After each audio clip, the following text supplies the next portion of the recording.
Qaynonasi keliniga har kuni ehtiyojlaringizga ishlating deb keliniga pul berarkan.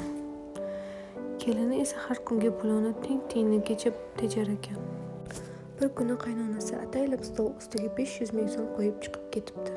Kechqurun kelib, "Pulimni ko'rmadingizmi kelin?" deb so'rabdi kelin. "Ha, stol ustida edi, oyijon, tegmadim" dedi. Qaynona esa, "Yo'q, u yerda yo'q. Demak, sen olgansan" debdi. Kelin qancha tushuntirmasin, hech kim ishonmabdi, hatto eri ham. "Balki adashib olgandirsan" dedi. Kelin indamadi, xonasiga kirib yig'ladi. Ertasi kuni qaynonasi butun oilani yig'ib, "Kecha pulni o'zim yashirgandim" deya gap boshladi. Hamma hayron bo'ldi. Qaynona davom etdi. "Men kelinimni emas, o'g'limni sinadim. U xotiniga ishonadimi, yo'qmi bilmoqchi edim" debdi.